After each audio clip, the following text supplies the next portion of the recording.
Hello बच्चों, welcome to अकेडेक्सल।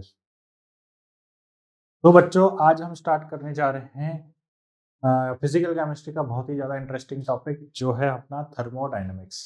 ठीक है, फिजिकल केमिस्ट्री का पार्ट है, बहुत ज़्यादा इंटरेस्टिंग टॉपिक है। अगर मैं इस चैप्टर में बात करूं, जो क्वेश्चंस हैं वो काफ़ी इंटरेस्टिंग होते हैं। ठीक है, मतलब इकलौता चैप्टर है जहाँ पे आपको न्यूमेरिकल सॉल्व करते वक्त भी फॉर्मूला के साथ साथ कॉन्सेप्ट का भी अप्लाई करना ही पड़ेगा।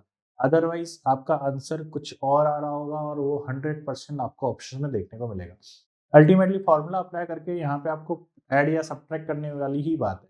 लेकिन क्वेश्चन लैंग्वेज समझ के आपको साइंस का भी बहुत ज़्यादा ध्यान रखना पड़ेगा कि आपको पॉजिटिव साइन इनपुट करनी है या नेगेटिव साइन इनपुट करनी है या क्या पुट करना है।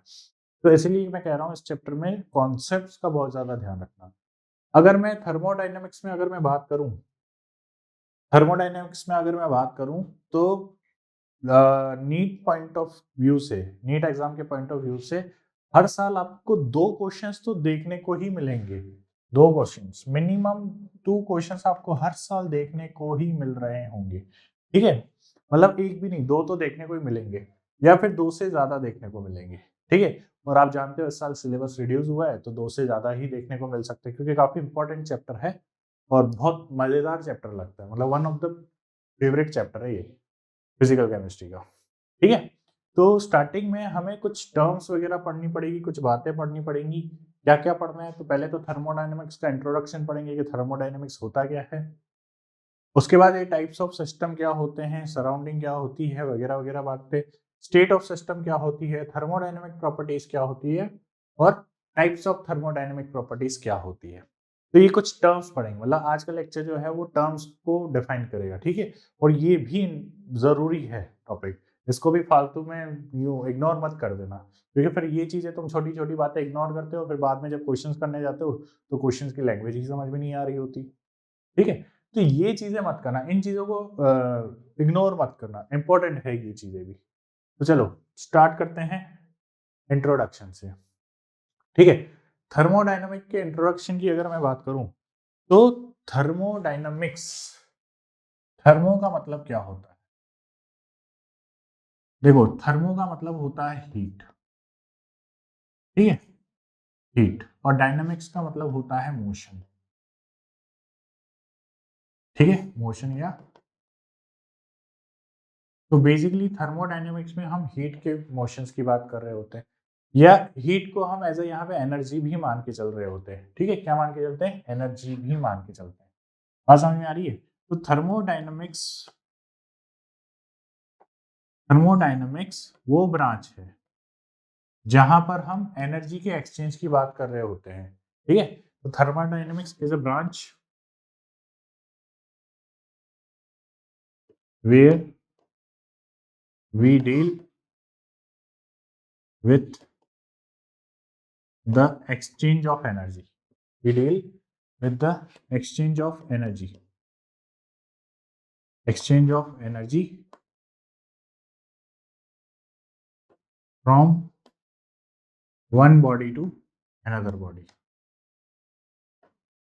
ठीक है, एक बॉडी से अनदर बॉडी में एक्सचेंज की बात कर रहे होते हैं। बात समझ में आ रही होती? ठीक है, और एक होती है केमिकल थर्मोडायनेमिक्स। क्या है? Chemical thermodynamics. केमिकल थर्मोडायनेमिक्स क्या होगी?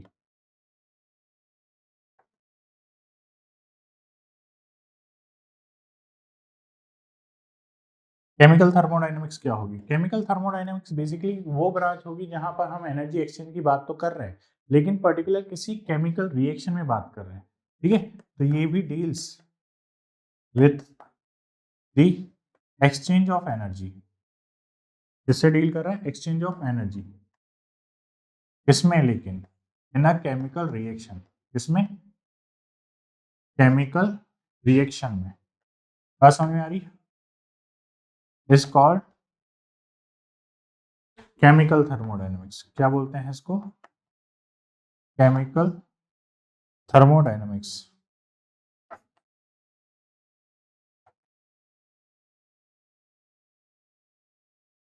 बात समझ में आ रही? तो थर्मोडायनेमिक्स बेसिकली वो ब्रांच है केमिस्ट्री की जहाँ पे हम एनर्जी के एक्सचेंज के बारे में बात कर रहे होते हैं। किसके बारे में बात कर रहे होते हैं? एनर्जी के एक्सचेंज के बारे में बात कर रहे होते हैं। इतनी सी बात क्लियर है?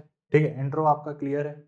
ठीक है, अब देखो, अब एक चीज और डिस्कस करते हैं। देखो, थर्मोडायनेमिक जो प्रॉपर्टी है या थर्मोडायनेमिक्स जो है, ये मैक्रोस्कोपिक प्रॉपर्टीज के साथ डील करता है।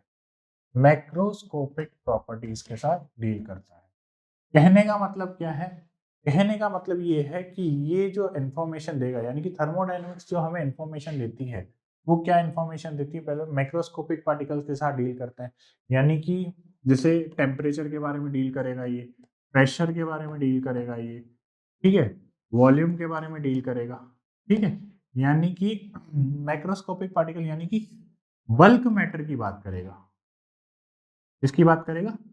बल्क मैटर की बात करेगा। बात समझ में आ रही? एक पर्टिकुलर एटम या पर्टिकुलर मॉलिक्यूल के बारे में बात नहीं करेगा, यानी कि पर्टिकुलर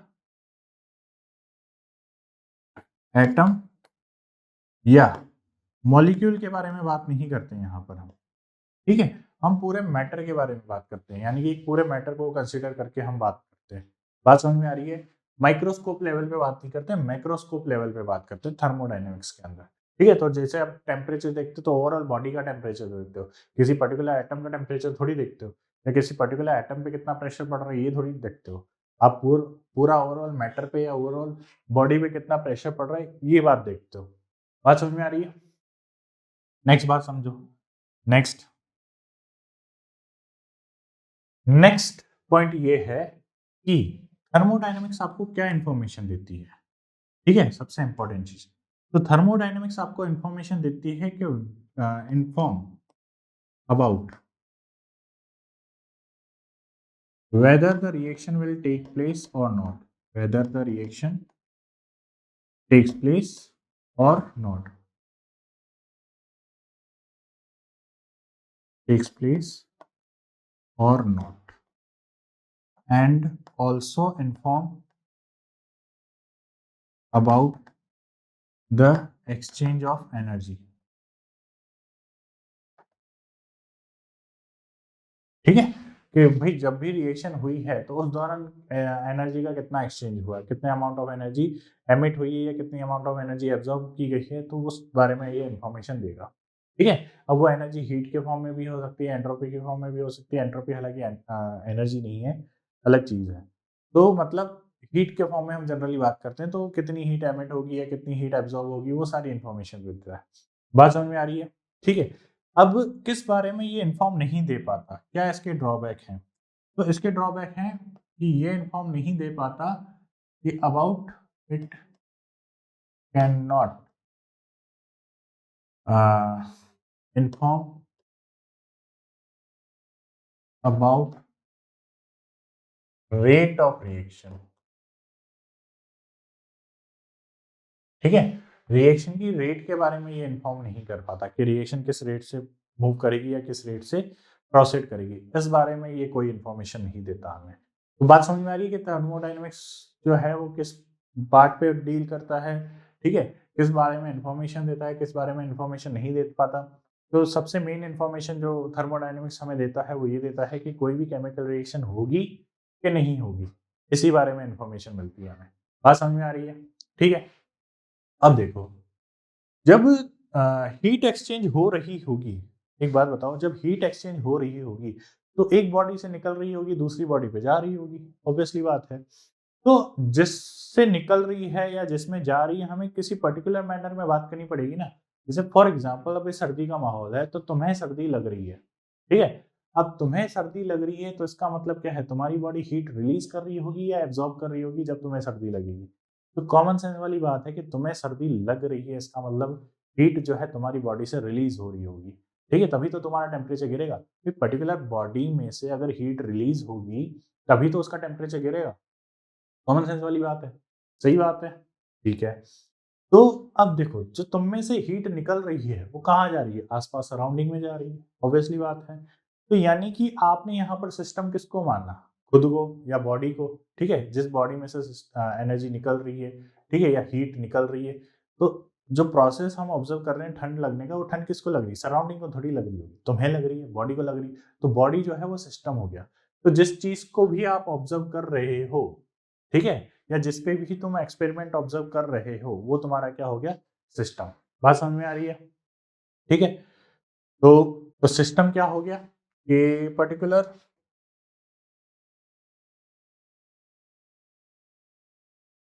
सिस्टम क्या हो गया? The part of the universe, the part of the universe on which experiment is observed। ठीक है, वो पार्ट यूनिवर्स का जहां पर हम एक्सपेरिमेंट ऑब्जर्व कर रहे हैं, ठीक है, जिसके बारे में हम डील कर रहे हैं। जैसे फॉर एग्जांपल, जैसे मैंने अभी एग्जांपल दिया आपको खुद के बारे में, बॉडी के बारे में, तो जो बॉडी हीट रिलीज कर रही है, तो वो पर्टिकुलर एक सिस्टम रिलीज कर रही है, और रिलीज होकर सराउंडिंग में कहाँ जा रही है? इस यूनिवर्स में कहीं भी जा सकती है। ठीक है, तो इस पूरे यूनिवर्स में मैं जो हूँ इंडिविजुअल, वो एक छोटा सा पार्ट हो गया सिस्टम का। ठीक है, यूनिवर्स का एक छोटा पार्ट हो गया जो कि सिस्टम कहलाएगा, जिसके बारे में हम, या जिस पर हम इन्वेस्टिगेशन कर रहे हैं, जिस पे हम एक्सपेरिमेंट कर रहे हैं, या जिसके बारे में हम ऑब्जर्व कर रहे हैं कि ये एनर्जी रिलीज कर रहा है या एब्जॉर्ब कर रहा है, जो भी है। ठीक है, बात समझ में आ रही है? तो सिस्टम बेसिकली क्या हो गया? वो पार्ट यूनिवर्स का जहां पे हम एक्सपेरिमेंट ऑब्जर्व कर रहे हैं। सराउंडिंग क्या होगा? तो the rest of the part, the rest of the part of the universe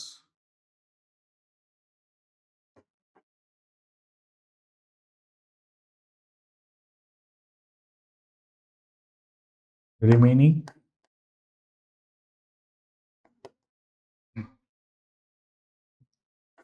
after system is called surrounding।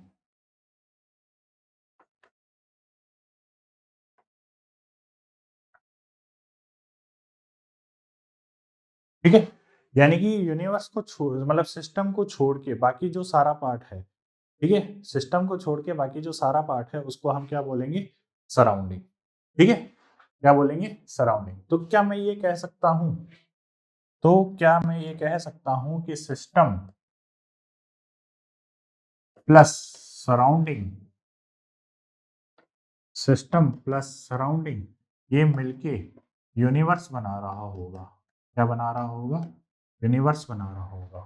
ठीक है, सिस्टम और सराउंडिंग मिलके आपस में क्या बनाएंगे? यूनिवर्स। अब एक चीज और, इस सिस्टम और सराउंडिंग को सेपरेट करने का काम कौन कर रहा होगा? देखो मेरी बात सुनो, जैसे फॉर एग्जांपल एक सिंपल सा एग्जांपल लेते हैं चाय का। ठीक है, एक कप में चाय रखी हुई है। ठीक है, एक कप में अगर चाय रखी हुई है, तो जो चाय है वो तो क्या हो गया आपका? सिस्टम। चाय बना लेते हैं, मतलब सच में नहीं बना रहे, ड्राइंग कर रहे हैं। ठीक है, ये चाय, पिंक कप में चाय पियेंगे हम। चाय कौन से कलर की होगी? येलो कलर का तो जूस होता है, कलर नहीं है हमारे पास, येलो कलर का इमेजिन कर लो। ये चाय है। ठीक है, चाय जो है हमारा सिस्टम हो गया, और चाय जब गरम गरम निकालोगे आप, तो थोड़ी देर बाद वो ठंडी होगी ऑब्वियसली। तो जो उसमें से हीट रिलीज हो रही है, तो वो कहाँ जा रही है? वो सराउंडिंग में जा रही है। ठीक है, तो चाय सिस्टम है, सराउंडिंग बाकी सारा एरिया कप को छोड़ के। तो कप क्या है? कप जो है वो एक बाउंड्री हो गई। कप क्या हो गई? एक बाउंड्री हो गई। ठीक है, कप क्या हो गई है? एक बाउंड्री हो गई है। तो यानी कि तीन चीजें होती है, सिस्टम, सराउंडिंग और बाउंड्री।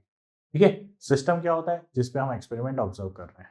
ठीक है, सराउंडिंग क्या होता है? सिस्टम को छोड़ के जो बाकी सारा पार्ट है, वो क्या हो गया? सराउंडिंग, जहां पर एनर्जी ट्रांसमिट हो रही है। भाई, कप में एनर्जी ट्रांसमिट थोड़ी हुई, कप से तो निकल रही है। तो चाय और सराउंडिंग के बीच में जो सेपरेशन क्रिएट कर रहा है, जो बाउंड्री क्रिएट हो रही है, ठीक है, तो उसी लिए इसको बाउंड्री कहा गया है। तो बाउंड्री क्या होती है? तो द सेपरेशन बिटवीन, ठीक है, system and surrounding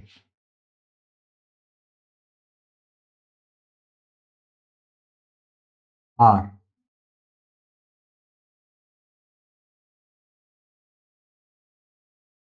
system and surrounding are separated by boundary। ठीक है, बात समझ में आ रही है? सिस्टम और सराउंडिंग को कौन सेपरेट करने का काम कर रहा होता है? बाउंड्री कर रही होती है। ठीक है, अब देखो दूसरे पॉइंट, कुछ इंपॉर्टेंट पॉइंट्स कि बाउंड्री जो है वो अलग अलग टाइप की हो सकती है। अलग अलग टाइप की इन द सेंस कि बाउंड्री कैन बी, सबसे important point, boundary can be imaginary, ठीक है, इमेजिनरी और रियल। बात समझ में आ रही है? दूसरा point, boundary can be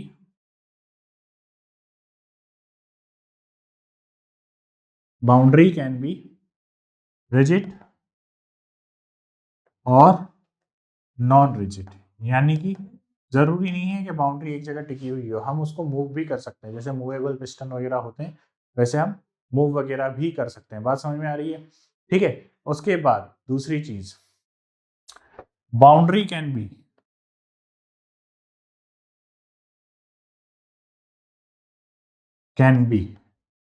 conducting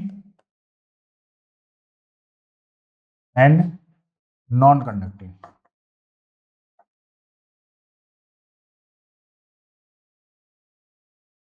ठीक है, कंडक्टिंग नॉन कंडक्टिंग में आप हीट भी मान लीजिए और इलेक्ट्रिसिटी दोनों मान लीजिए। हो सकता है बाउंड्री जो है हीट को कंडक्ट करती हो सकता है बाउंड्री हीट को कंडक्ट ना करती हो। जैसे फॉर एग्जांपल आपने थर्मोफ्लास्क देखा होगा जिसमें हम चाय वगैरह रखते हैं, तो आपने देखा होगा कि उसमें थर्मोफ्लास्क में जो थर्मोफ्लास्क है वो हीट को एक्सचेंज नहीं होने देता, हीट को यानी कि चाय को ज़्यादा जल्दी ठंडी नहीं होने देता। तो वो क्यों नहीं होने देता? क्योंकि उसकी जो बाउंड्री है या जो थर्मोफ्लास्क है, ठीक है, वो हीट को पास नहीं होने देता, यानी कि वो नॉन कंडक्टिंग है हीट के लिए। बात समझ में आ रही है? ठीक है, तो वो कैसी बाउंड्री हो गई?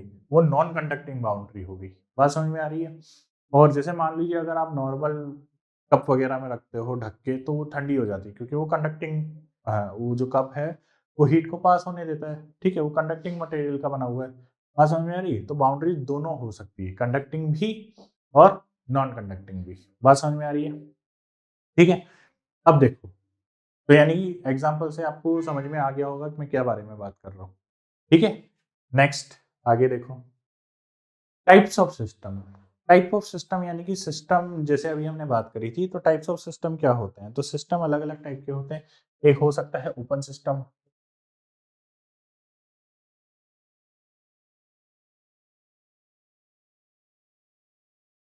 ठीक है, एक हो सकता है ओपन सिस्टम हो, हो सकता है क्लोज सिस्टम हो, ठीक है, एक हो सकता है इंसुलेटेड सिस्टम हो। तीन टाइप के जनरली हम सिस्टम की बात करते हैं। तो पहला है ओपन सिस्टम।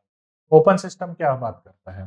तो ओपन सिस्टम बात करता है जिसमें हम मैटर का भी एक्सचेंज कर सकते हैं और हीट का भी एक्सचेंज हो सकता है। जनरली हम यहाँ पे जो बात करेंगे वो हीट के एक्सचेंज को लेकर बात करेंगे, ठीक है, या फिर हीट को ही आप एनर्जी मान के बात करिए। ठीक है, थर्मोडाइनमिक्स में हमारे लिए एनर्जी जो है वो हीट ही है। क्लियर है? बात समझ में आ रही है? इधर देखो अब, तो ऐसा system, type of system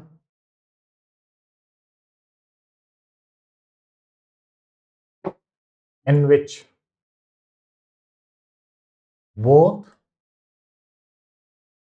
energy and mass of matter, जो भी उसके अंदर सिस्टम के अंदर मैटर प्रेजेंट है, ठीक है, कैन बी एक्सचेंज्ड,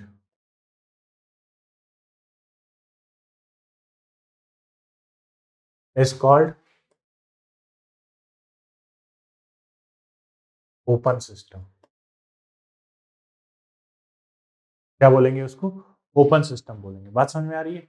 जैसे फॉर एग्जांपल अगर मैं ओपन ग्लास की बात करूं, ठीक है, ओपन ग्लास ऑफ वाटर,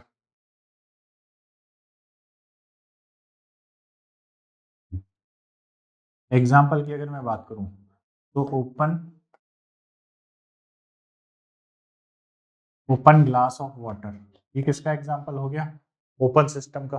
बात समझ में आ रही है? हम जो लिविंग ऑर्गेनिज्म है, हम भी कार्बन डाइऑक्साइड निकाल रहे हैं, ऑक्सीजन ले रहे हैं और भी कुछ कुछ छोड़ रहे हैं। तो ऑल लिविंग ऑर्गेनिजम्स,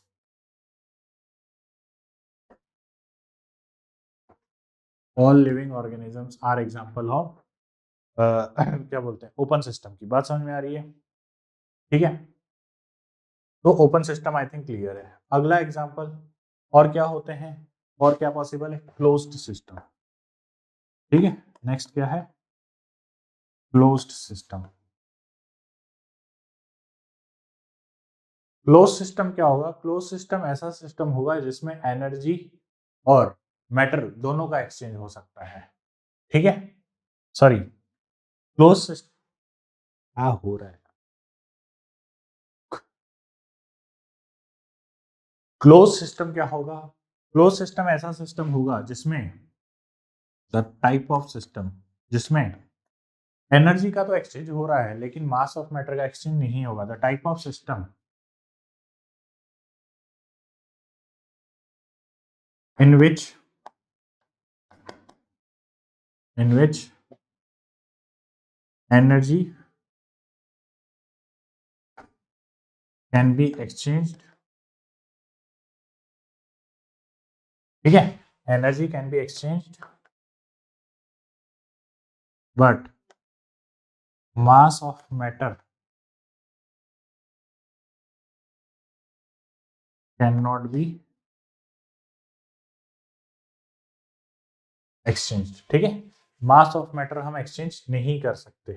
जैसे फॉर एग्जांपल, अब क्लोज सिस्टम में तो आप कुछ भी ले सकते हो। ठीक है, बात समझ में आ रही है? क्लोज सिस्टम में तो आप कोई भी एग्जांपल ले लीजिए। क्लोज सिस्टम में हम ले सकते हैं जैसे कॉफी इन क्लोज्ड वेसल। ठीक है, कॉफी इन क्लोज्ड वेसल। अगर आप कॉफी रखोगे एक बंद कप में, ठीक है, तो क्या वो कॉफी ठंडी नहीं होगी? वो उसमें से हीट रिलीज नहीं होगी? ऑब्वियसली होगी। ठीक है, तो यानी कि वहां पर हीट का एक्सचेंज हो रहा है, लेकिन जब तक आप उस कॉफी के मतलब जो मग है या जो भी आपने कंटेनर यूज किया, अगर जब तक आप उसका ढक्कन नहीं खोलोगे, अगर वो क्लोज सिस्टम है तो अगर आप उसका ढक्कन नहीं खोलोगे तब तक आप कॉफी एक्सचेंज नहीं कर सकते। ऑब्वियसली बात है। ठीक है, तो यानी कि कॉफी इन क्लोज्ड कंटेनर या क्लोज्ड वेसल, वो किसका एग्जांपल हो गया? वो भी एक क्लोज सिस्टम का एग्जांपल हो गया। बात समझ में आ रही है? तो नेक्स्ट चलते हैं आइसोलेटेड सिस्टम। आइसोलेटेड सिस्टम क्या होता है? देखो,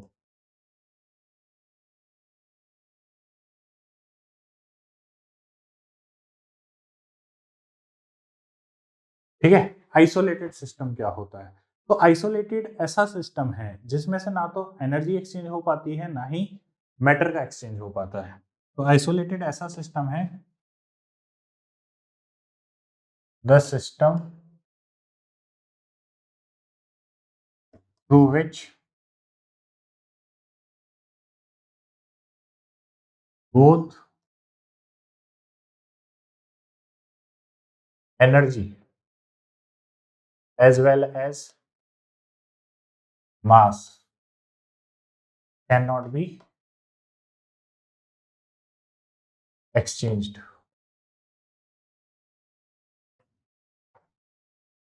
ठीक है, यानी कि हीट मतलब ना तो हीट एक्सचेंज हो पाती है ना ही मैटर एक्सचेंज हो पाता है। तो इसके एग्जाम्पल की अगर हम बात करें, अगर मैं इसके एग्जाम्पल की बात करूं तो एग्जाम्पल में हम क्या क्या ले सकते हैं? तो कॉफी, ठीक है, coffee and isolated, sorry, coffee in insulated, coffee in insulated cup container. ठीक, इंसुलेटेड कंटेनर या जो भी है, ठीक है, तो कॉफी इन इंसुलेटेड कंटेनर। तो यहाँ पे क्या होगा कि आप ना तो, ठीक है, इंसुलेटेड कंटेनर यानी कि थर्मोफ्लास्क की बात करते हैं। यहाँ पे थर्मोफ्लास्क की बात हो रही है, ये वर्ड याद नहीं आ रहा था। थर्मोफ्लास्क, थर्मोफ्लास्क में से ना तो हीट एक्सचेंज हो पाती है ना ही मैटर एक्सचेंज हो पाता है। बात समझ में आ रही है? तो आइसोलेटेड ऐसा सिस्टम होता है, ओपन सिस्टम कैसा सिस्टम होता है एंड क्लोज सिस्टम कैसा सिस्टम है, इनके एग्जांपल आपको क्लियर है। ठीक है, बात समझ में आ रही है? अब नेक्स्ट चलते हैं। नेक्स्ट हमें क्या पढ़ना है, स्टेट ऑफ सिस्टम। ठीक है, स्टेट ऑफ द सिस्टम। तो देखो स्टेट ऑफ द सिस्टम की अगर मैं बात करूं तो यहाँ पे हम बेसिकली बात कर रहे होते हैं प्रॉपर्टीज की, थर्मोडायनेमिक प्रॉपर्टीज की। बात समझ में आ रही है? यानी कि चीजों को समझो, देखो मैं क्या कहना चाह रहा हूँ। पहले तो आप समझो कि दो प्रॉपर्टीज की बात कर रहा हूँ, दो टाइप की प्रॉपर्टीज होती है, एक होती है स्टेट फंक्शन प्रॉपर्टी, एक होती है पाथ फंक्शन प्रॉपर्टी। ठीक है, स्टेट ऑफ सिस्टम देखो, तो स्टेट ऑफ सिस्टम बेसिकली दो टाइप की होती है। एक होती है आपकी स्टेट फंक्शन, एक होती है स्टेट फंक्शन, एक होती है आपकी path function.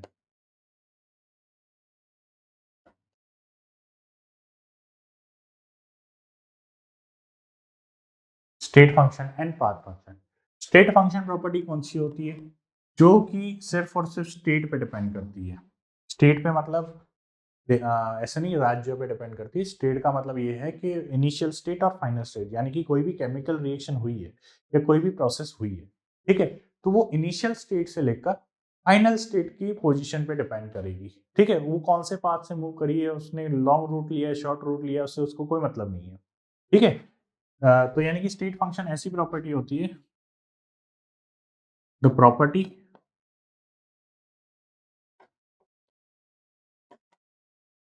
property which depends on initial and final state of the process। ठीक है, जो किस पे डिपेंड करती है, इनिशियल और फाइनल स्टेट ऑफ प्रोसेस। ठीक है, और पाथ फंक्शन या पाथ फंक्शन कौन सी होती है, तो पाथ फंक्शन ऐसी प्रॉपर्टी होती है जो the property which depends on path of the process। ठीक है, यानी कि वो रिएक्शन कौन से पाथ से होके गुजरी है उस पर डिपेंड करती है। तो ऐसी सिर्फ दो ही प्रॉपर्टी है जो आपको ध्यान रखनी है जो पाथ फंक्शन होती है। कौन कौन सी, तो वो प्रॉपर्टी है, एक तो वर्क। ऑब्वियसली बात है कि अगर आप अपने इंस्टीट्यूट कोचिंग वगैरह जहाँ भी पढ़ रहे हो, तो हॉस्टल से लेकर हो सकता है आप लॉन्ग रूट पकड़ो, हो सकता है शॉर्ट रूट पकड़ो पकड़ो और वर्क तो होता ही फोर्स इंटू डिस्प्लेसमेंट है या डिस्टेंस है। तो यानी कि यहाँ पर कहानी डिपेंड करती है पाथ पर कि आपने पाथ क्या लिया। दूसरी चीज है हीट। ठीक है, वर्क, हीट और हीट कैपेसिटी, ये क्या हो गए आपकी पाथ फंक्शन। क्या हो गए पाथ फंक्शन। और बाकी इनको छोड़ के जो भी थर्मोडायनेमिक प्रॉपर्टी आ रही है, एंथैल्पी, एंट्रोपी या फिर gives free energy, temperature, pressure, volume, ये सब जो है सब के सब स्टेट फंक्शन। क्या है स्टेट फंक्शन। क्या बात करी मैंने, एंथैल्पी। ठीक है, एंथैल्पी इसको एच से रिप्रेजेंट करते हैं हम। ठीक है, चेंज इन एंथैल्पी हो गया ये तो, और इसको हम एच से रिप्रेजेंट करते हैं। ठीक है, एंट्रोपी इसको एस से रिप्रेजेंट करते हैं। फिर टेम्परेचर ले लीजिए आप। ठीक है, फिर वॉल्यूम ले लीजिए, प्रेशर ले लीजिए, प्रेशर हो गया या फिर वॉल्यूम हो गया। ठीक है, ये सब कैसी प्रॉपर्टीज होगी, ये स्टेट फंक्शन होगी, यानी कि ये इनिशियल स्टेट और फाइनल स्टेट पर डिपेंड करती है। ये कौन से पाथ से होके गुजरी है उनसे कोई लेना देना नहीं है हमें। ठीक है, ये सिर्फ और सिर्फ डिपेंड करती है कि इनिशियल स्टेट क्या थी, फाइनल स्टेट क्या है। तो पाथ फंक्शन जो है वो ऐसी प्रॉपर्टीज होती है जैसे work, heat and heat capacity. यहाँ पर आपको यही चीजें, यही ध्यान रखनी है और कोई प्रॉपर्टी ध्यान रखने की जरूरत नहीं है। ठीक है, इसके एग्जाम्पल यही हैं।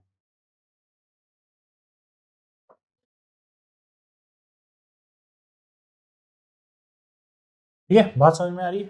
तो पाथ फंक्शन आपको ध्यान रखना है कि वर्क, हीट और हीट कैपेसिटी ही पाथ फंक्शन है। इसके अलावा जो भी थर्मोडायनेमिकल प्रॉपर्टीज आ रही हैं वो सब की सब कैसी प्रॉपर्टी है, वो सब की सब स्टेट फंक्शन है। बात समझ में आ रही है? ठीक है, आगे चले। आगे देखिए, तो थर्मोडायनेमिक प्रॉपर्टीज क्या क्या होती है? थर्मोडायनेमिक्स प्रॉपर्टी दो टाइप की प्रॉपर्टीज होती है। एक तो होती है आपके इंटेंसिव प्रॉपर्टी,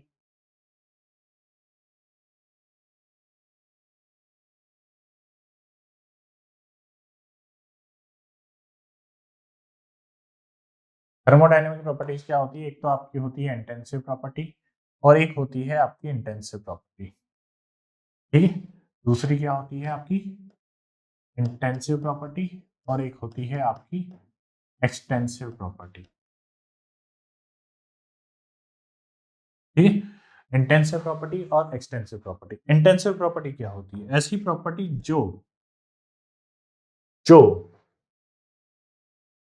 हम ऐड या सब्ट्रैक्ट नहीं कर सकते या इंडिपेंडेंट होती है मास ऑफ मैटर के। ठीक है, मैटर की अमाउंट से वो इंडिपेंडेंट होती है। बात समझ में आ रही है क्या कहना चाह रहा हूं मैं?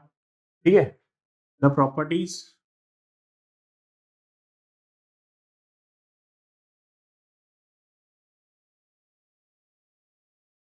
विच are independent of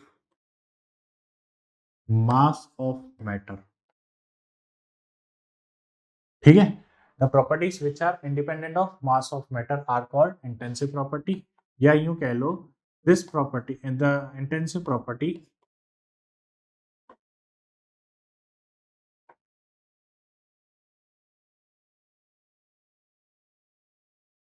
can not be added और सब्ट्रैक्टेड। ठीक है, अब इस पॉइंट को थोड़ा ध्यान से दिल पे लेना, ऐसे ही हवा में मत ले लेना। ये मैं क्या कहना चाह रहा हूँ, ऐसा नहीं कि आप ऐड ही नहीं कर सकते, मैं किस सेंस में बात कर रहा हूँ वो भी सुनिएगा। इंटेंसिव प्रॉपर्टी ऐसी प्रॉपर्टी होती है जो मास पे डिपेंड नहीं करती। फॉर एग्जाम्पल हम टेम्परेचर लेके चलते हैं। जैसे लेट सपोज आपने एक बॉटल पानी लिया, ये आपको एक बॉटल पानी दिख रहा है, ठीक है, पानी है ये, हाँ, तो ये एक बॉटल पानी दे रखा है। अगर मैं इसमें से ढक्कन खोल के, और यहाँ क्लोज सिस्टम भी है अभी, ठीक है, आप मैटर एक्सचेंज नहीं कर सकते। मैटर क्या हो गया? पानी। ठीक है, और बॉटल क्या होगी? बाउंड्री, और ये आसपास का सराउंडिंग। ठीक है, तो ये हो गई हमारी पहली चीज, तो सिस्टम, सराउंडिंग और बाउंड्री वाली बातें। ठीक है, अब अगर मान लीजिए मैं इसमें से पानी निकालना चाहता हूँ तो मुझे तो पहले इसको ओपन सिस्टम करना पड़ेगा, तभी मैटर का एक्सचेंज होगा। ठीक है, अब जैसे मान लीजिए अभी इस बॉटल का टेम्परेचर कुछ भी है, लेट सपोज 20 डिग्री सेल्सियस ले लेते हैं क्योंकि ठंड का माहौल है। ठीक है, और कोटा में थोड़ी ज्यादा ही ठंड पड़ती है। तो लेट सपोज कि इसका जो टेम्परेचर है वो 20 डिग्री सेल्सियस है। अब अगर मैं बॉटल खोलूँ, इसमें से आधा पानी गिरा दूं, आधी बॉटल गिरा दूं नीचे, ठीक है, पानी, बॉटल नहीं गिरा रहा, पानी गिरा रहा हूँ, तो फिर जो बचा हुआ आधा वाटर होगा इसके अंदर, आधा बॉटल, तो क्या उसका टेम्परेचर भी आधा हो जाएगा? कॉमन सेंस वाली बात है कि नहीं होगा, ऑब्वियसली। तो यानी कि टेम्परेचर ऐसी प्रॉपर्टी है जो मास पर डिपेंड नहीं करती। यानी कि इस बॉटल की एक बूंद में लूंगा उसका भी टेम्परेचर 20 डिग्री सेल्सियस होगा, पूरा वाटर बॉटल का पानी लूंगा उसका भी जो टेम्परेचर है वो 20 डिग्री सेल्सियस ही होगा। यानी कि मास पे डिपेंड नहीं करती ये प्रॉपर्टी। बात समझ में आ रही है? ठीक है, तो इंटेंसिव प्रॉपर्टी क्या होती है, एक्सटेंसिव प्रॉपर्टी क्या होती है, तो ये अभी हम एक एक करके डिटेल में करेंगे मजे के साथ। ठीक है, तो स्टार्ट करते हैं। पहले एक्सटेंसिव प्रॉपर्टी भी डिस्कस कर लेते हैं। तो ऑब्वियसली बात है, एक्सटेंसिव प्रॉपर्टी कैसी प्रॉपर्टी होगी? एक्सटेंसिव प्रॉपर्टी ऐसी प्रॉपर्टी होगी जो मास पे डिपेंड करेगी। ठीक है, तो the property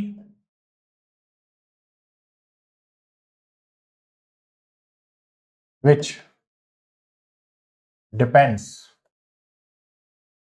on mass of matter is called extensive property।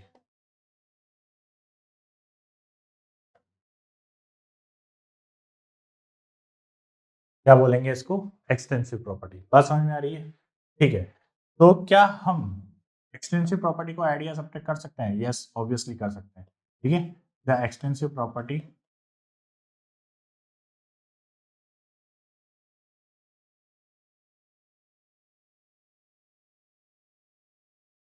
Can be added और सब्ट्रैक्टेड। बात समझ में आ रही है? तो एक्सटेंसिव प्रॉपर्टी को हम ऐड भी कर सकते हैं, एक्सटेंसिव प्रॉपर्टी को हम ऐड भी कर सकते हैं और सब्ट्रैक्ट भी कर सकते हैं। ठीक है, एग्जांपल ले लीजिए, एग्जांपल में कुछ भी ले लीजिए आप, जैसे फॉर एग्जांपल कोई मास ही ले लीजिए, वजन ही ले लीजिए। तो अगर ये बॉटल का पानी जब मैं आधा कर रहा था तो ऑब्वियसली उस पानी का वजन तो आधा होगा, मास तो आधा हो ही जाएगा। तो यहाँ पे मास कैसी प्रॉपर्टी हो गई? एक्सटेंसिव प्रॉपर्टी हो गई। बात समझ में आ रही है? या उसका वॉल्यूम ले लीजिए, वॉल्यूम कैसी प्रॉपर्टी होगी? वो भी एक्सटेंसिव प्रॉपर्टी होगी। ठीक है, आगे चले। देखो, जब अब यहाँ पे हम क्लासिफिकेशन करते हैं इंटेंसिव प्रॉपर्टी और एक्सटेंसिव प्रॉपर्टी का। ठीक है, यहाँ पे मैं लिखूंगा एक्सटेंसिव प्रॉपर्टी,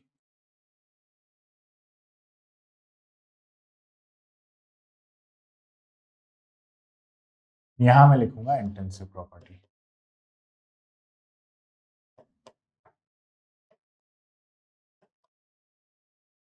ठीक है, एक्सटेंसिव प्रॉपर्टी और इंटेंसिव प्रॉपर्टी।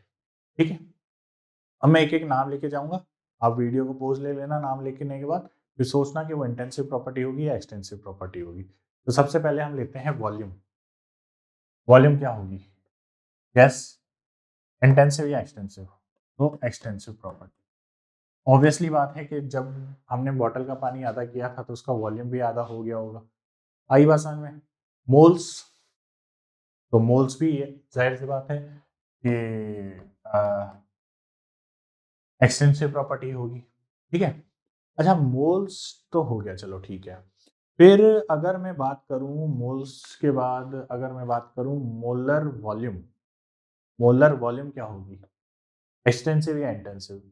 वीडियो को पॉज करो और ध्यान से सोच के जवाब देना। तो मोलर वॉल्यूम जो है वो होगी,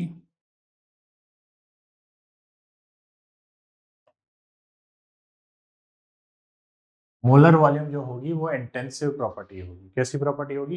इंटेंसिव। फिर उसके बाद अगर मैं बात करूं डेंसिटी की, डेंसिटी कैसी प्रॉपर्टी होगी? तो डेंसिटी, भाई बॉटल का पानी जब आपने आधा कर दिया था तो वाटर की डेंसिटी चेंज हुई थी क्या? नहीं हुई थी ना। तो डेंसिटी जो है वो एक्सटेंसिव इंटेंसिव प्रॉपर्टी है। ठीक है, बात समझ में आ रही है?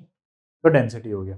फिर उसके बाद आप बताइए कि जैसे फॉर एग्जांपल प्रेशर, तो प्रेशर भी जो है वो इंटेंसिव प्रॉपर्टी है। ठीक है, टेम्परेचर भी इंटेंसिव प्रॉपर्टी है। ठीक है,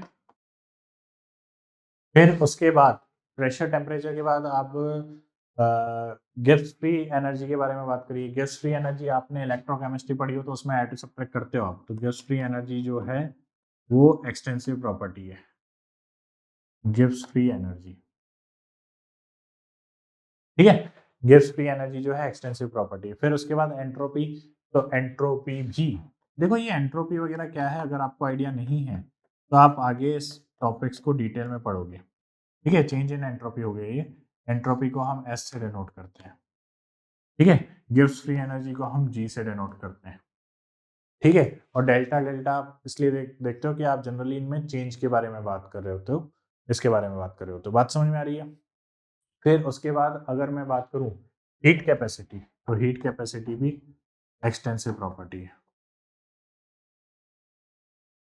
ठीक है, हीट कैपेसिटी। उसके बाद अगर मैं बात करूं एंथैल्पी की, तो एंथैल्पी भी एक्सटेंसिव प्रॉपर्टी है। ठीक है, तो ये सब एग्जांपल किसके हो गए क्या बोलते हैं, एक्सटेंसिव प्रॉपर्टी के और इंटेंसिव प्रॉपर्टी के। ठीक है, बाकी आप खुद भी देख सकते हैं, दिमाग लगाइए। सीधी सीधी बात है यार, अगर किसी चीज को आप ऐड या सब्ट्रैक्ट नहीं कर पा रहे जनरली उसका मास आधा करने के बाद, ठीक है, तो वो ऐड या सब्ट्रैक्ट नहीं कर पा रहे तो इंटेंसिव प्रॉपर्टी कहलाएगा। अगर आप मास आधा करने के बाद उसको ऐड या सब्ट्रैक्ट कर पा रहे हो, ठीक है, उसके प्रॉपर्टी में चेंज आ रहा है, तो वो एक्सटेंसिव प्रॉपर्टी हो गई। खत्म। ठीक है, बात समझ में आ रही है? आगे देखो, अब हमें थर्मोडायनेमिक प्रॉपर्टीज के बारे में बात करें।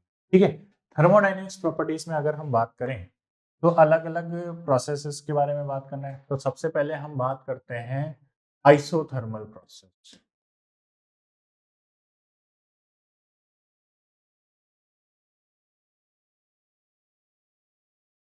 आइसोथर्मल प्रोसेस क्या होगी? तो आइसोथर्मल प्रोसेस ऐसी प्रोसेस होगी जब आप अगर उस प्रोसेस को करोगे तो उस वक्त टेम्परेचर कांस्टेंट रहे, ठीक है? The process during which temperature remain constant, उसको क्या बोलेंगे? Isothermal process. The process during which temperature remain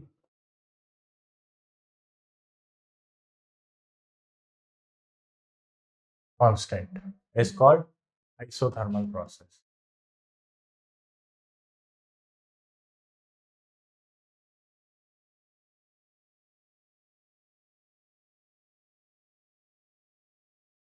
ठीक है? अब एक चीज बताओ, क्या आइसोथर्मल प्रोसेस यानी कि टेम्परेचर तो चेंज नहीं हो रहा, तो इस दौरान हीट एक्सचेंज होगा या नहीं होगा? तो yes, of course heat exchange होगा। ठीक है, तो हीट एक्सचेंज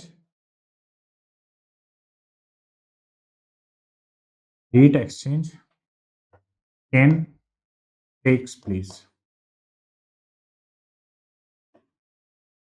ठीक है, तो ये चीज ध्यान रखना। बच्चे ये सोचते हैं कि during isothermal process heat exchange नहीं होगा क्योंकि टेम्परेचर तो चेंज हो ही नहीं रहा, लेकिन ये गलत चीज है। ड्यूरिंग आइसोथर्मल प्रोसेस हीट का एक्सचेंज होता है। बात समझ में आ रही है? ठीक है, और उसके बाद नेक्स्ट आगे चलते हैं। क्लियर? आगे चलें। तो ये होगी आइसोथर्मल प्रोसेस की बात। During this process change in temperature zero रहता है। ये हो गया delta T equals to zero. बात समझ में आ रही है? ठीक है, नेक्स्ट नेक्स्ट प्रोसेस की बात करते हैं। नेक्स्ट प्रोसेस की अगर हम बात करें तो नेक्स्ट अपन ले लेते हैं आइसोबारिक प्रोसेस। नेक्स्ट क्या प्रोसेस होगी? Isobaric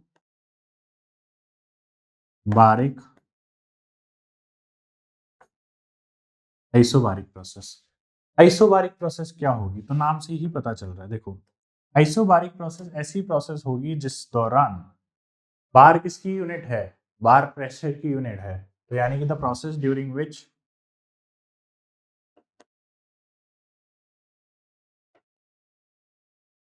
the process during which pressure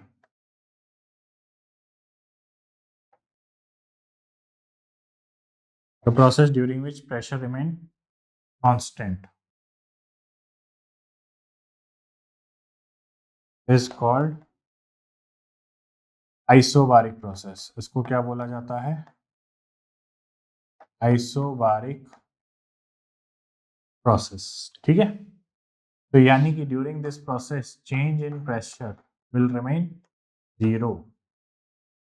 बात समझ में आ रही है? तो आइसोबारिक प्रोसेस दौरान क्या होगा? प्रेशर जो है वो कांस्टेंट रहेगा, लेकिन temperature and volume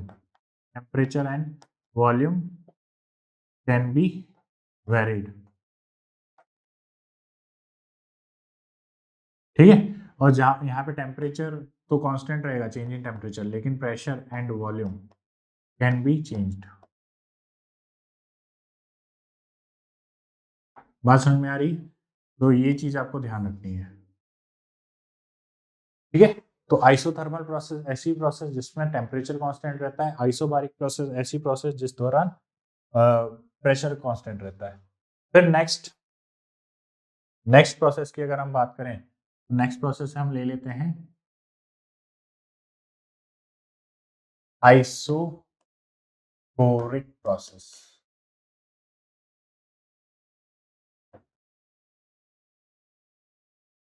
isochoric process ऐसी प्रोसेस होती है जिस दौरान वॉल्यूम में कोई चेंज नहीं आ रहा होता। ठीक है, ये हमने डिफरेंट डिफरेंट टर्म्स को लेकर डिफाइन कर रखा है। एक बार हमने टेम्परेचर कांस्टेंट कर रखा है, यानी कि हम कोई भी केमिकल रिएक्शन करवा रहे हैं और टेम्परेचर में चेंज नहीं होने दे रहे हैं। ठीक है, आइसोबारिक दौरान हम ऐसी प्रोसेस करवा रहे हैं जिस दौरान हम प्रेशर का चेंज नहीं होने दे रहे, और आइसोकोरिक के दौरान हम ऐसी प्रोसेस करवा रहे हैं जब हम वॉल्यूम का चेंज नहीं होने दे रहे। बात समझ में आ रही है? The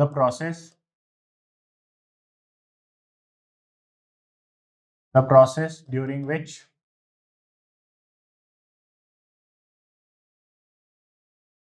change in volume remain constant. ठीक है, यानी कि डेल्टा वी जो है 0 होगा, डेल्टा वी 0 होगा। ठीक है, और डेल्टा वी 0 होगा, लेकिन pressure and temperature can be changed.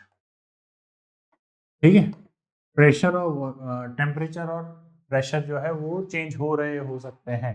ठीक है, वो डिपेंड करता है, लेकिन वॉल्यूम जो है, वॉल्यूम क्या रहेगा, वॉल्यूम तो कांस्टेंट रहेगा। बात समझ में आ रही है? ठीक है, अब नेक्स्ट बात करते हैं हम,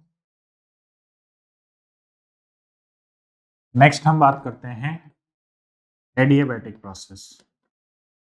ठीक है, ये टर्म्स डायरेक्टली याद रखनी है आपको, क्योंकि क्वेश्चन एग्जामिनर जो है वो डायरेक्ट वर्ड यूज करेगा कि एडियाबैटिक प्रोसेस हो रही है तो ये चेंजेस हो रहे हैं, या तो एक आइसोथर्मल प्रोसेस है तो ये चीज हो रही है। तो आपको मानते हुए चलना पड़ेगा कि यार आइसोथर्मल प्रोसेस लिखा हुआ है, इसका मतलब टेम्परेचर कांस्टेंट है। आइसोबारिक प्रोसेस लिखा हुआ है यार, प्रेशर कांस्टेंट है। आइसोकोरिक प्रोसेस लिखा हुआ है यार, वॉल्यूम कांस्टेंट है। ठीक है, तो ये आपको टर्म से डायरेक्ट अंदाजा लगाना पड़ेगा, तो ये आपको पता होनी चाहिए। ठीक है, तो एडियाबैटिक प्रोसेस की बात करते हैं। एडियाबैटिक प्रोसेस की अगर हम बात करें तो एडियाबैटिक कौन सी प्रोसेस हो जाएगी? तो एडियाबैटिक ऐसी प्रोसेस हो जाएगी ड्यूरिंग एक्सचेंज ऑफ हीट नहीं होगा। The process during which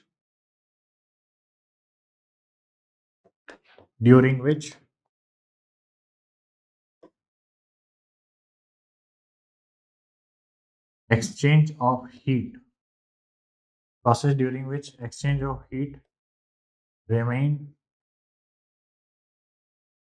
zero। ठीक है, यानी कि नो हीट एक्सचेंज, यानी कि डेल्टा क्यू रिमेन जीरो। ठीक है, क्यू से रिप्रेजेंट करते हैं हम हीट को। ठीक है, तो during adiabatic process Q remains zero या change in Q remains zero. बात समझ में आ रही है? ठीक है, तो जैसे कौन से सिस्टम में होगा एडियाबैटिक प्रोसेस, आप जाहिर सी बात है थर्मोफ्लास्क में या इंस्यूलेटेड कंटेनर में ही कर पाओगे। तो the process can be carried out in the process can be carried out in insulated container. ठीक है, किसमें करोगे?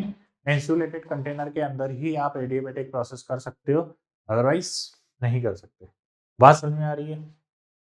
तो कुल मिला के आपने टोटल 4 प्रोसेस देखी। आइसोथर्मल जिसमें टेम्परेचर कांस्टेंट था, आइसोबारिक जिसमें प्रेशर कांस्टेंट था, आइसोकोरिक जिसमें वॉल्यूम कांस्टेंट था, एंड एडियाबैटिक जिसमें हीट कांस्टेंट है। ठीक है, एक और प्रोसेस होती है, एक साइक्लिक प्रोसेस होती है। तो साइक्लिक प्रोसेस आप अच्छे से जानते हो क्या होती है। ठीक है, साइक्लिक प्रोसेस ऐसी प्रोसेस होगी जिस दौरान initial state and final state जो है वो दोनों सेम होगी। ठीक है, द प्रोसेस ड्यूरिंग विच या the process in which, more correct, in which initial and final state is same. ठीक है, इनिशियल या फाइनल स्टेट जो है वो सेम रहे, या फिर यूं कह लो कि वो कंटिन्यूअस एक इनिशियल स्टेट और फाइनल स्टेट को बार बार घूमती रहे। बात समझ में आ रही है? ठीक है, तो बार बार वो प्रोसेस के दौरान इनिशियल स्टेट से घूम के वापस इनिशियल स्टेट पे आ रही है, तो ऐसी प्रोसेस को हम साइक्लिक प्रोसेस बोलते हैं। बात समझ में आ रही है? ठीक है, तो ये हो गई हमारी आज की कुछ प्रोसेसेस की बात। ठीक है, आज हमने जो पढ़ा है वो सिर्फ और सिर्फ प्रोसेसेस के बारे में पढ़ा है। तो आज के लेक्चर से रिलेटेड हम कुछ एग्जाम्पल्स को डिस्कस कर लेते हैं। तो सबसे पहला है कि देखो, अगर एक वेल स्टॉपर्ड थर्मोफ्लास्क है, ठीक है, जिसमें आइस क्यूब प्रेजेंट है, तो वो कौन सा सिस्टम हो गया? तो ध्यान से देखो, थर्मोफ्लास्क है। थर्मोफ्लास्क का मतलब क्या है? थर्मोफ्लास्क का मतलब है कि हम हीट को एक्सचेंज नहीं होने दे रहे, और हीट को एक्सचेंज तो आइसोलेटेड सिस्टम नहीं होने देता। ठीक है, आइसोलेटेड सिस्टम जो है ना तो मास का एक्सचेंज होने देता है, ना ही हीट का एक्सचेंज होने देता है। ठीक है, दोनों का एक्सचेंज नहीं होने देता। बात समझ में आ रही है? तो ये एग्जांपल हो गया आइसोलेटेड सिस्टम का। एक और एग्जांपल देखते हैं। तो इनमें से एक्सटेंसिव प्रॉपर्टी कौन सी है? एक्सटेंसिव प्रॉपर्टी क्या होती है? एक्सटेंसिव प्रॉपर्टी वो प्रॉपर्टी जो मास पे डिपेंड करती है।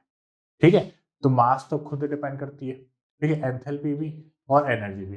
एक्सटेंसिव प्रॉपर्टी क्या थी, कैन बी एडेड और सब्ट्रैक्टेड, ठीक है, और सब्ट्रैक्टेड, ठीक है। तो आपने थर्मो पढ़ रखी है, ठीक है, अगर थर्मो पढ़ रखी हो तो आपने देखा होगा कि आप एंथैल्पी भी जो है ऐड या सब्ट्रैक्ट करते रहते हो, एनर्जी तो खैर करते ही हो, ठीक है। तो यानी कि इसमें सारी प्रॉपर्टीज जो है वो सब की सब कैसी प्रॉपर्टी है, वो सब की सब एक्सटेंसिव प्रॉपर्टी है। बात समझ में आ रही है? तो आज की जो हमने प्रोसेसेस पढ़ी है या जो भी टर्म्स वगैरह पढ़ी है, ये बहुत ज़्यादा ज़रूरी है, बहुत ज़्यादा इंपॉर्टेंट है। क्वेश्चंस की लैंग्वेजेस में ये यूज़ होगी ही होगी, मैं फिर भी कह रहा हूँ आपको ये टर्म्स याद रखनी है, आइसोथर्मल, आइसोबारिक, ये सब सारी, ठीक है, कौन सी इंटेंसिव प्रॉपर्टी, कौन सी एक्सटेंसिव प्रॉपर्टी, ये सब आपको याद रखना ज़रूरी है, ठीक है। और अगर आप इनका मतलब समझ लोगे तो ये याद रखना आसान रहेगी, ठीक है। चलो, अब अगर आप इंपॉर्टेंट टॉपिक्स की आज बात करें तो आपको एक्सटेंसिव प्रॉपर्टी क्या होती है ये ध्यान रखनी है, इंटेंसिव प्रॉपर्टी क्या होती है ये ध्यान रखना है, ठीक है। उसके बाद जो हमने प्रोसेसेस की बात करी है कि आइसोथर्मल प्रोसेस क्या होता है वो आपको ध्यान रखना है, आइसोबारिक प्रोसेस क्या होता है वो आपको ध्यान रखना है, ठीक है। आइसोबारिक प्रोसेस क्या होता है वो आपको ध्यान रखना है। उसके बाद आइसोकोरिक प्रोसेस क्या होता है वो भी आपको ध्यान रखना है, ठीक है। उसके बाद एडियाबैटिक प्रोसेस क्या होती है तो ये भी आपको ध्यान रखना है। तो यानी कि आज की लेक्चर में जो टर्म्स हमने पढ़ी है ना, सब की सब, पाथ फंक्शन क्या है, स्टेट फंक्शन क्या है, ये सब इंपॉर्टेंट है, ठीक है। ऐसा आज के लेक्चर में थर्मो में हर एक चीज इंपॉर्टेंट है, क्वेश्चन की लैंग्वेज में हर एक चीज काम आने वाली है। बात समझ में आ रही? तो किसी भी चीज को इग्नोर मत करना, किसी भी चीज को ऐसा मत सोचना, हर एक चीज का मतलब समझते हुए चलना, हर एक चीज को अच्छे से डेफिनेशन ध्यान से याद रखते हुए चलना, ठीक है। तो अब बात कर लेते हैं, अगर आपको नोट्स के एनोटेशन पीडीएफ चाहिए या चैप्टर वाइज रिवीजन चाहिए, चैप्टर वाइज रिवीजन एक्सरसाइज चाहिए, ठीक है, क्वेश्चन वगैरह आपको अच्छे लेवल के मिल जाएंगे इसमें। आपको लेक्चर वाइज असाइनमेंट चाहिए, जैसे आज का लेक्चर है तो इससे रिलेटेड असाइनमेंट, लेक्चर नंबर 2 आएगा तो उससे रिलेटेड असाइनमेंट, या माइनर टेस्ट चाहिए, मेजर टेस्ट चाहिए, या प्रीवियस ईयर्स के क्वेश्चन सॉल्यूशन चाहिए, तो इनमें से अगर कुछ भी चाहिए तो ये सब अवेलेबल है हमारी वेबसाइट पे, आप जाके विजिट कर सकते हैं और देख सकते हैं, ठीक है। और वीडियो अच्छा लगा है तो लाइक करो, शेयर करो, सब्सक्राइब करो और बेल आइकन को जरूर प्रेस करना, उससे आपको नोटिफिकेशन मिलता रहेगा अगले लेक्चर आने का, ठीक है। Thank you.